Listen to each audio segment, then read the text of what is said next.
우리 성도 여러분, 새삼스럽게 또 오늘 또 반갑습니다. 오늘 주일을 맞이해서 저희가 예배를 드리기 위해서 이 자리에 나왔는데요. 오늘 이제 목사님이 아니고 제가 말씀을 전하게 됐습니다. 여러분, 주일 낮 예배에 이 시간에 이제 목사님께서 이곳에 서 계셔야 되는데 제가 여기 서 있으니까 좀 낯설고 어색하시죠? 그러셔야 되는데. 그래서 혹시 낯설고 어색하신 분 계실지 모르겠는데요. 이제 앉아 계신 여러분이 그러니 서 있는 저는 어떻겠습니까? 굉장히 낯설고 어색합니다. 그래서 좀 이 어색함을 좀 풀었으면 좋겠고요. 조금 뜬금없지만 여러분 예전에 미스코리아 대회 다 기억하시죠? 예, 그 미스코리아 대회가 한창 잘 나가다가 뭐 여러 가지 비리가 있다, 또 뭐 그 여성 단체들이 또 너무 이제 여자를 상품화한다 해가지고 지금은 이제 그 굉장히 축소돼서 유튜브에서만 방송이 되고 있다고 하더라고요. 한창 미스코리아 대회가 인기 있을 때 그 어느 해에 이제 미스 대구가 출전을 했습니다. 자기 소개를 해야 되는데 얼마나 이 사투리 때문에 고민이 많겠습니까? 그래서 굉장히 열심히 연습을 했어요. 표준말로 자기 소개를 하기 위해서. 그래가지고 정말 각고의 노력 끝에 자기 소개를 표준말로 할 수 있게 됐습니다. 그래서 이제 미스코리아 대회 당일날 차례가 돼서 앞에 나가서 인사를 했어요. 저는 어느 대학교에서 무엇을 전공하는 누구입니다. 이렇게 얘기를 하고요. 이제 쭉 자기 소개를 하고 앞으로 저는 미스코리아로서 세계 한국을 알리고 또 세계 평화를 위해서 이바지하고 싶습니다. 이렇게 얘기를 했습니다. 잘 마쳤잖아요. 이제 긴장이 풀렸습니다. 그러니까 마지막 인사를 이렇게 했습니다. 이쁘게 봐주이소 하다가 깜짝 놀랐습니다. 바로 제 심정이 그렇습니다. 자, 오늘은 우리 송도 교회가 드리는 남전도의 헌신 예배인데요. 우리 교회의 기둥이라 할 수 있는 우리 남자 성도님들께서 하나님 앞에 나 자신을 드리겠다, 내가 하나님을 위해서 살겠다라고 다짐을 하고 하나님 앞에 올려드리는 그런 예배 시간입니다. 그래서 우리 남전도회를 위한 말씀을 함께 나누고자 하는데요. 오늘 본문 말씀은 이제 기독교 초기에 그 교회의 직분들, 감독과 집사의 그 직분에 관한 내용입니다. 이 직분에 관해서 이제 잠깐만 좀 살펴보겠는데요. 유대인 사회는 원래 어른에 대한 이 존중이 큰 사회입니다. 그래서 예전에 보시면은 이제 그 어른들이 마을 어귀에 앉아 있듯이 유대인 사회에서는 나이 드신 어른들이 그 선생님 역할도 했고요, 또 재판관 역할도 했습니다. 그래서 이분들을 뭐라고 했냐면 어른이라는 의미에서 장로라고 불렀습니다. 이게 히브리어로 하면은 수염이라는 뜻이래요. 그러니까 나이 드신 수염이 많으신 분들을 이제 장로라고 해서 존중을 했습니다. 이런 사회 분위기가 그대로 이어져 가지고 초대 교회에도 이 장로들이 있었어요. 근데 이 장로들은 어떤 사람들이었냐면은 이제 교회의 영적인 지도자였습니다. 그래서 이제 사도들, 예수님의 제자들이 있었지만 이 사도들이 또한 장로라고 불리기도 했어요. 예수님의 동생인 야고보도 장로였고 또 베드로도 장로였고 요한도 다 장로였습니다. 그 후에 이제 바울이 전도 여행을 하면서 유럽이나 이 아시아 지역에 많은 교회를 세웠는데요. 이 교회들이 점점 커지고 성장하면서 교회를 돌봐야 될 사람들이 필요하게 됐습니다. 그래서 교회마다 이 장로라는 직분이 세워지게 됐습니다. 그러니까 단순히 이제 영적인 지도자가 아니고 실제로 교회를 돌보고 사람들을 관리하고 이런 일들을 해야 되는 거예요. 그래서 이런 사람들을 장로라고 했는데 이 교회를 다스리는 일을 했기 때문에 또한 교회를 감독한다는 의미에서 감독이라고도 불렀어요. 그래서 교회에 이 장로 동시에 또 감독인 이런 직분이 생기게 됐습니다. 또 한편 이 예루살렘 교회를 보면은요, 이 교회에 사람들이 늘어나니까 여러분들 아시죠? 한번 베드로가 말씀을 전하니까 3,000명씩 교회에 들어왔습니다. 그러다 보니까 사도들이 할 일이 너무 많았어요. 그래서 사도들이 자신들은 이제 기도하고 말씀 전하는 일만 집중하기로 하고 교회에서 여러 가지 구제라든가 접대라든가 이런 일을 할 수 있는 사람들을 뽑았습니다. 처음에 7명을 택해서 뽑았는데 이 사람들을 집사라고 불렀습니다. 집사는 이제 섬기는 사람이란 뜻이고요. 거의 뭐 종에 가까운 그런 개념입니다.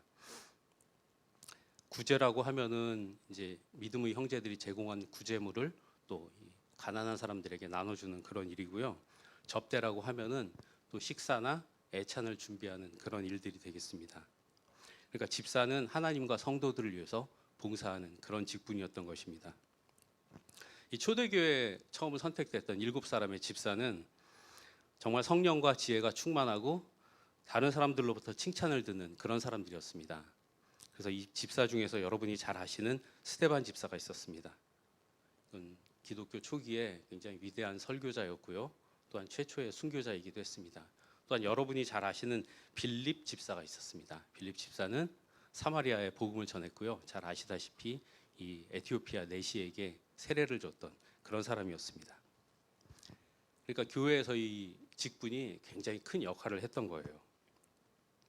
처음에 교회가 세워지던 당시하고 이제 한 2000년 정도 흐른 지금하고 이 직분의 개념이 조금은 달라졌지만 교회가 택해서 세운 봉사자라는 이런 측면에서는 동일해요. 그러니까 하나님과 또 성도들을 위해서 봉사하는 이런 직분인 것입니다.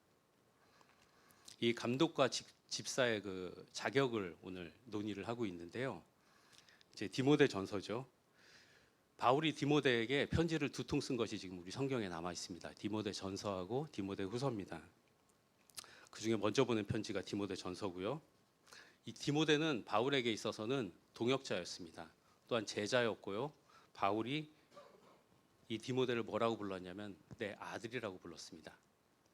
그래서 또 한 명이 더 있는데 이런 사람이요. 이 사람은 이름이 디도였어요. 그래서 바울 편지를 보면은 디모데하고 디도를 나의 참 아들이다 이렇게 부르고 있습니다. 이 사람들은 바울이 복음을 가르쳤고 또 사역을 가르쳤고 이렇게 키운 정말 아들들이었어요. 이 아들을 낳았으면은 이제 잘 키워야 되니까 사역을 맡기면서 어떻게 하면 사역을 잘 할 수 있는지 이런 것들을 바울이 가르쳤습니다. 이 오늘 보신 말씀이 바로 이런 건데요. 교회에서 어떤 사람을 과연 직분자로 세워야 되느냐 이것을 오늘 바울이 정말 자신의 경험과 전심을 다해서 알려주고 있는 겁니다. 우리 남전도의 여러분 오늘 보신 말씀과 같은 이런 사람이 되셔야 됩니다. 우리 디모데전서 3장 1절을 좀 볼까요? 예. 교회가 택한 직분자가 된다는 것은 정말 선한 일입니다. 자, 그 다음으로 우리 남전도 여러분 잘 보셔야 되는데요. 직분자의 자격들이 나옵니다. 3장 2절 감독에 대한 그 자격이 나오고 있습니다. 그리고 또 3절 그리고 4절 이렇게 감독이 갖춰야 될 자격들이 나오고 있습니다. 그 다음은 또 디모데전서 6절, 7절로 또 계속 넘어갈게요.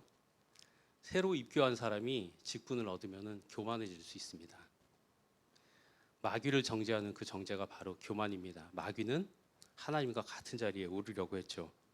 그 다음에 또 외인에게서 선한 증거를 얻은 사람이어야 된다고 합니다. 주변 사람들이 다 보아도 또 세상의 사람들이 보아도 납득할 만한 그런 사람들이 직분을 받아야 하는 겁니다. 정말 아무한테나 직분을 주지 않았습니다. 여러 가지로 검증된 사람들에게 직분을 줬어요. 또 3장 8절로 계속 넘어가시겠습니다. 집사에 대한 자격들이 나오고 있는데요. 이것도 감독하고 매우 비슷합니다. 크게 다르지 않습니다. 그러니까 시험해보고 다 평가해보고 자격이 된다고 인정되는 그런 사람들만 직분을 줬습니다. 여러분 기본적으로요. 초대교회에서는 세례를 줄 때도 그냥 준 게 아니고요. 3년 동안 빠짐없이 이 사람이 어떻게 예배에다 참석하는지 확인을 하고 직분을 줬다고 해요. 그러니까 당시에는 세례를 받는 것도 직분을 받는 것도 굉장히 까다로운 일이었습니다. 그 다음에 이제 3장 12절 또 13절로 계속 넘어가겠습니다. 직분자의 자격을 잘 감당하면요. 3장 13절 말씀까지 가면 직분을 잘 감당한 사람들은 하나님께 칭찬을 받습니다. 그리고 우리의 믿음이 튼튼하게 자라가는 이런 복을 받습니다. 자, 우리 남전도 여러분 어떻습니까? 아무나 직분자가 되는 게 아니잖아요. 하나님 앞에서 이런 말씀대로 살아갈 때 우리가 집사가 되고 감독이 되고 장로가 될 수 있는 것입니다. 때로는 보면은 교회에서 이제 먼저 집사를 주시면 또 장로를 주시면 내가 열심히 해보겠습니다 하는 경우가 있는데 순서가 잘못됐습니다. 잘 하고 계시는 분께 직분을 주는 것입니다. 우리 남전도의 여러분 다음 한 주 동안 이제 댁에서 지내시는 동안 꼭 시간을 내셔가지고요. 오늘 말씀을 다시 한번 찬찬히 좀 보셨으면 좋겠습니다. 그리고 이 말씀에 내 자신을 좀 비춰보시면 좋겠습니다. 그래서 만약에 부족한 게 있다면은 빨리 고치셨으면 좋겠습니다. 자, 옛날에 이런 아저씨들이 있었죠. 자, 애들은 가 날이면 날마다 달이면 달마다 오는 게 아닙니다. 있죠? 네, 바로 그때가 지금입니다. 다음 한 주 동안 우리 남전도의 여러분들께서 변화되시는 이 놀라운 일이 일어나시기를 기도를 드립니다. 네, 근데 오늘 말씀을 보시면은 조금 특별한 말씀이 있습니다. 그게 뭐냐면요. 디모데전서 3장 2절과 4절 또 12절에 나와 있는 건데요. 이 감독과 집사의 직분을 말하면서 어떤 말씀이 있냐면은 한 아내의 남편이 되고 자녀와 자기 집을 잘 다스려야 한다, 이런 말씀이 있습니다. 예, 이 말씀을 왜 기록했냐면요. 오늘 또 설명도 다 나와 있습니다. 3장 5절을 보시면은 사람이 자기 집을 잘 다스릴 줄 알지 못하면 어떻게 하나님의 교회를 돌볼 수 있겠느냐, 이런 말씀이 있습니다. 맞는 말씀이죠. 우리 속담에도 하나를 보면 열을 안다, 이런 속담이 있습니다. 그리고 우리 성경을 보면은 늘 강조하시는 것이 작은 일에 충성해라. 그러면 내게 큰 것을 맡기겠다. 면류관을 주겠다. 이렇게 말씀하십니다. 바로 이 말씀인 것 같아요.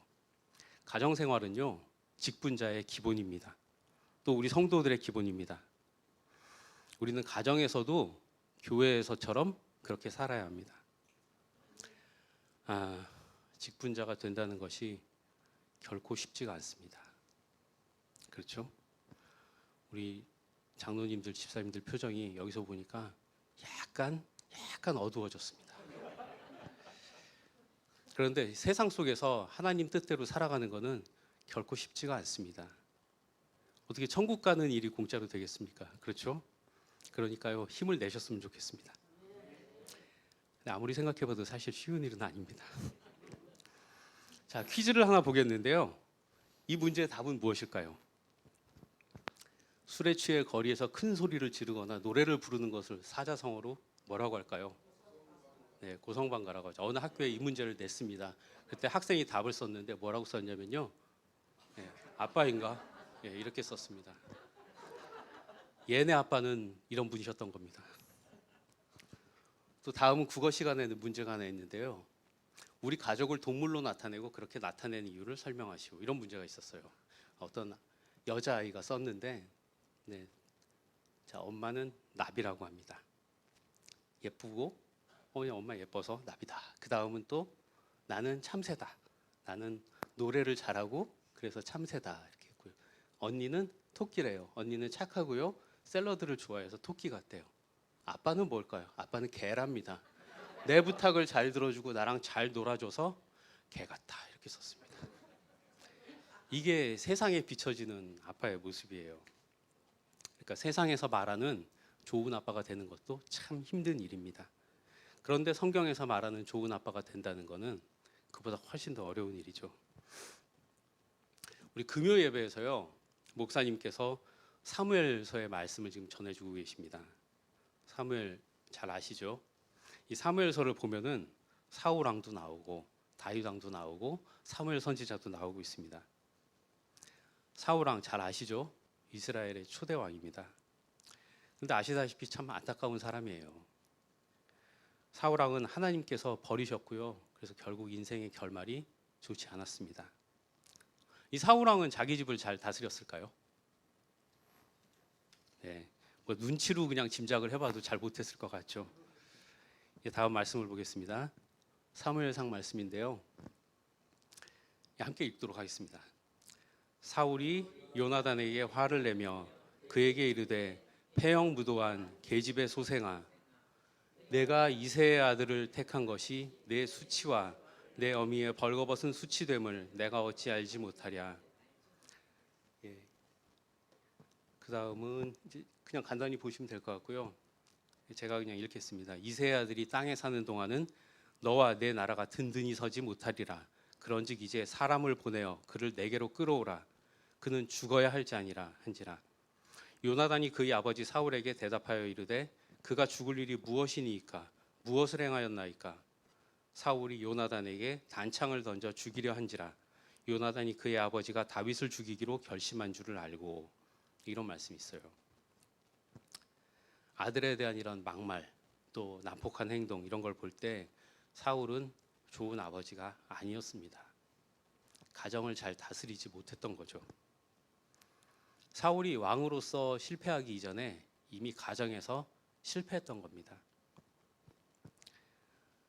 자, 이에 비해서 다윗은 어떨까요? 이스라엘의 왕 하면은 다윗이죠. 다윗을 보도록 하겠습니다. 사무엘하 18장 5절 말씀을 보면요. 왕이 요압과 아비새와 이때에게 명령하여 이르되 나를 위하여 젊은 압살롬을 너그러이 대우하라 하니 왕이 압살롬을 위하여 모든 군 지휘관에게 명령할 때 백성들이 다 들으니라, 이런 말씀이 있어요. 압살롬은 머리끝에서 발끝까지 잘생긴 사람이었다고 해요. 이 압살롬을 다윗 왕이 굉장히 아꼈던 것 같습니다. 그런데 압살롬은 자기 형을 죽였어요. 그리고 아버지에게 반역을 일으켰습니다. 어느 정도였냐면 아버지의 후궁들을 백성들이 보는 앞에서 동침하는 이런 범죄를 저질렀습니다. 이 말씀, 방금 보신 28장 5절의 말씀을 보시면은 압살롬이 반란군하고, 그러니까 압살롬이 반란군들을 일으켰을 때 다윗의 편에서도 전쟁을 하러 나가는데 그 장수들에게 한 이야기예요. 이 페륜, 그리고 정말 아버지에 대해서 극악무도한 이 아들과 싸우러 가는 장수들에게 압살롬을 너그럽게 대우해라, 이렇게 다윗 왕이 얘기하고 있습니다. 그다음에 18장 33절을 보시면은 어떤 말씀이 있냐면요. 왕의 마음이 심히 아파 문 위층으로 올라가서 우니라. 그가 올라갈 때 말하기를 내 아들 압살롬아, 내 아들 압살롬아, 차라리 내가 너를 대신하여 죽었다면 압살롬 내 아들아 하였더라, 이런 말씀이 있습니다. 이 말씀은요, 반역을 꾀하던 압살롬이 마침내 죽었다는 소식을 듣고 다윗 왕이 통곡을 하는 그런 장면입니다. 굉장히 아들을 아끼고 잘 보살핀 것 같은데요, 유감스럽게도 다윗도 가정을 잘 다스리지를 못했습니다. 어떻게 보면 어진 아버지로 보일 수도 있는데요, 아들들을 잘 가르치고 단속하지를 못했습니다. 그러니까 아들만, 끝없이 아들만 생각하는 그런 아버지였던 거죠. 왜 이렇게 아들들한테 큰 소리를 치지 못했을까요? 심지어 압살롬은 아까 말씀드린 것처럼 그런 극악무도한 죄를 저질렀는데도 왜 다윗이 그랬을까요? 이유는 다윗 본인이 떳떳하지 못했기 때문입니다. 자, 왕으로서 후궁을 여럿을 두었습니다. 그러다 보니까 여러 후궁 사이에서 아들들을 낳았죠. 그러다 보니까 아들들끼리 이렇게 전쟁이 났던 겁니다. 압살롬이 자기 형을 죽인 것도, 물론 그 전에는 이제 형 이름이 암논이었는데 암논이 압살롬을 누이를 범했습니다. 예뻐서요. 그런 일들이 있었기 때문에 이런 비극이 일어났던 거예요. 왜냐하면은 어머니가 다른 형제들 간에 다툼이 있었기 때문에. 또 다윗 왕의 뒤를 이으는 솔로몬은 밧세바가 나왔죠. 밧세바는 다윗 왕이 간음을 통해서 얻은 그런 아내였습니다. 그러니까 도덕적으로 아들들 앞에서 떳떳한 아버지가 되지를 못했던 겁니다. 자, 결과가 어떻게 됐냐면요. 아버지를 보고 배운 후계자 솔로몬이 무려 후궁이 700명, 첩이 300명이었습니다. 각 나라에서 이 여자 저 여자 다 데리고 와가지고요. 이 여자들이 나중에 솔로몬에게 교태를 부리고 아양을 부려서 자기들의 신상을 온 왕궁과 나라 안에 설치를 했습니다. 결국 어떻게 됐냐면은 솔로몬의 아들 르호보암 때 나라가 둘로 갈라지고 말았습니다. 그리고 국력은 떨어졌고요. 결국은 다 포로로 잡혀가는 그런 일들이 일어나게 됐습니다. 다윗은 하나님과의 관계에서는 훌륭했습니다. 그렇지만 아버지로서 자기 가정을 잘 보살피지는 못했습니다. 사울 왕도 실망스럽고 다윗 왕도 실망스럽고, 그럼 희망을 걸어볼 사람이 사무엘인데요. 사실 사무엘 얘기는 그보다 훨씬 앞에 나와 있습니다. 사무엘상 8장 1절에서 5절까지의 말씀을 보겠습니다. 함께 읽도록 하겠습니다. 사무엘이 늙음에 그의 아들들을 이스라엘 사사로 삼으니 장자의 이름은 요엘이요 차자의 이름은 아비야라. 그들이 부엘세바에서 사사가 되니라. 그의 아들들이 자기 아버지의 행위를 따르지 아니하고 이익을 따라 뇌물을 받고 판결을 굽게 하니라. 이스라엘 모든 장로가 모여 라마에 있는 사무엘에게 나아가서 그에게 이르되 보소서 당신은 늙고 당신의 아들들은 당신의 행위를 따르지 아니하니 모든 나라와 같이 우리에게 왕을 세워 우리를 다스리게 하소서 한지라. 네. 결론은 실망스럽습니다. 사무엘은 늙어서 자기 아들들을 사사로 삼았는데요. 이 아들들이 뇌물을 받고 재판을 엉터리로 했던 겁니다. 그래서 여기에 너무 실망해서 이스라엘 사람들이 자, 사사가 필요 없고요. 왕을 주시오 이렇게 요구하는 그런 계기를 만들게 됐습니다. 요즘으로 말하자면은 일종의 세습을 했던 거예요. 그런데 그 결과가 대실패였습니다. 사무엘의 아들들 때문에 이스라엘은 하나님을 왕으로 섬기던 이것을 버리고 이제 사람을 왕으로 택하게 됐습니다.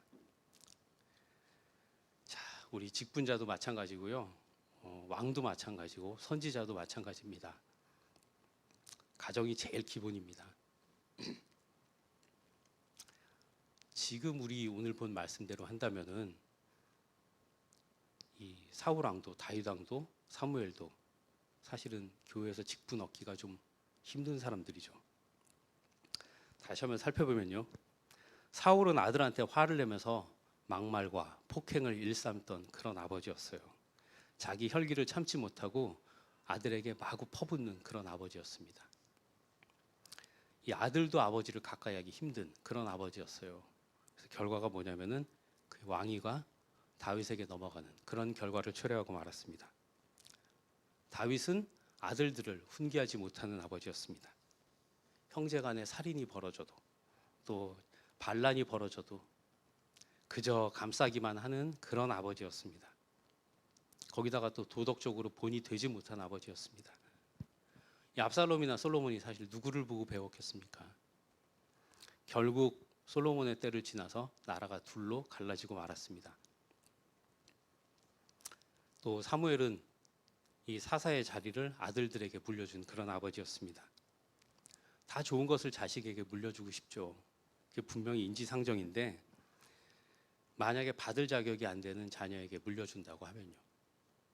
받을 능력이 안 되는 자녀에게 물려준다고 하면 그게 오히려 자식들한테 해가 되고 맙니다. 결국 이스라엘 백성들은 하나님을 버리고 사람을 왕으로 요구하는 이런 일이 벌어지게 됩니다. 보면은요, 너무 엄해도 안 되고요, 또 화를 내도 안 되고, 그렇다고 해서 너무 오냐오냐 감싸기만 해도 안 됩니다. 자기를 쳐다보는 눈이 있다는 것을 기억을 해야 됩니다. 내 욕심에만 빠져서 나 좋은 것만 후궁들을 취한다든지 아니면 내 취미생활만 한다든지 이것도 문제고요. 자식이 예뻐가지고 또 좋은 것만 주고 싶은 이 마음도 결국은 자식을 망칩니다. 심지어는 역사에 오점을 남깁니다. 그러니까 한 아내의 남편이 되어서 자녀와 가정을 잘 돌본다는 거 어려운 일입니다. 그러면 왜 이렇게 어려울까요? 우리들은 결혼해서 아버지가 되었는데 자연스럽죠. 당연한 겁니다. 그런데 잘 다스린다는 것은 참 어려운 일입니다. 왜 그럴까요? 원인을 따져보면요, 이렇게 말할 수 있을 것 같습니다. 우리가 배우지를 못했습니다. 좋은 남편이 되는 방법, 또 좋은 아버지가 되는 방법. 우리 여자 집사님들, 여자 성도님들 다 마찬가지신데요. 좋은 어머니가 되는 방법, 그렇죠? 좋은 또 아내가 되는 방법. 사실은 솔직히 냉정하게 말해야 우리가 배우지를 못했습니다. 우리 부모님이 사실은 그런 모습을 보여주시지를 못했어요. 혹시 아시는 분 계실지 모르겠는데요. 오늘이 교회에서 시작해가지고 이제 전국적으로 또 해외까지 퍼지고 있는 두란노 아버지 학교라는 프로그램이 있어요. 이 프로그램에 참석하면은 성경에 근거해서 바람직한 남편 또 아버지의 모습은 어떤 건지 이런 것들을 가르쳐 주는 그런 프로그램인데요. 이 프로그램 참석한 사람들의 고백을 들어보면은 굉장히 자주 듣게 되는 그런 고백이 있습니다. 자기가 어릴 적에 술을 마시고 들어와서 자기를 때리던 그 아버지가 너무 미웠대요. 그런데 지금 아버지 나이가 되어서 자기가 똑같은 일을 하고 있더라는 겁니다. 이게 아버지의 영향력입니다. 제가 예전에 저희 아이들 어릴 때 많이 들었던 얘기인데, 요즘은 이제 아이들한테 책을 많이 읽어주잖아요. 그런데 아빠가 한 번 읽어주는 게 엄마가 10번 읽어주는 것보다 아이들한테 더 효과적이라고 그래요. 그만큼 아버지는 영향력이 큽니다. 또 우리 어린이집이나 유치원이나 학교에 이제 아이들을 보내는데 좀 유난스러운 엄마들이 계십니다. 자주 찾아가가지고 불평불만도 많이 하고요. 또 선생님들한테 따지고 막말을 하고 뭐 이런 엄마들이 있어요.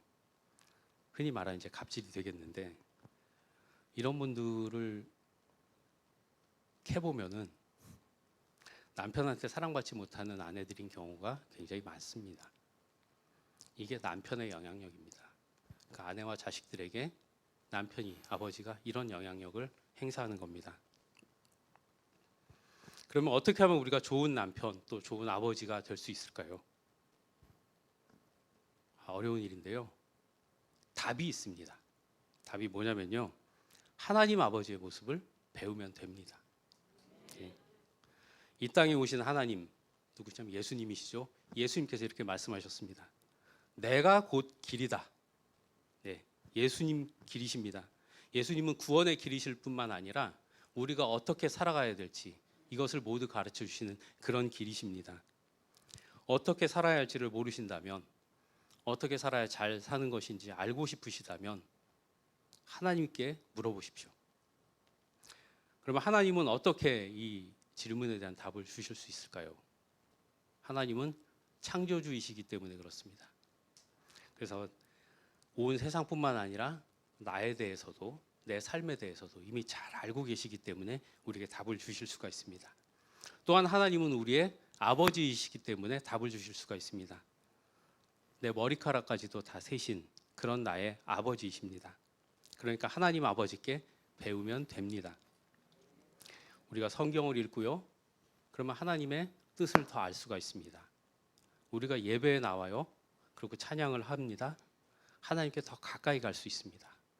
그러니까 우리가 말씀을 통해서, 예배를 통해서 이렇게 하나님과 더 친밀해지고 하나님을 배울 수가 있는 것입니다. 혹시 여러분들 좋지 않은 기억이 있으십니까? 어릴 적에 혹시 술을 마시고 나를 때리던 아버지의 기억이 머릿속에 남아 계십니까? 아니면은 나한테 무섭게 화를 내시던, 정말 가까이 다가가기도 힘들던 그런 아버지의 모습이 혹시 남아 계십니까? 아니면은 뭐 거의 평생 가야 별로 대화가 없었던 그런 무관심한 아버지의 모습이 남아 계십니까? 그런 그 가정을 돌보지 않던 아버지의 모습은 다 지워 버리십시오. 그리고 그 자리에 하나님 아버지의 모습을 채워 넣으십시오.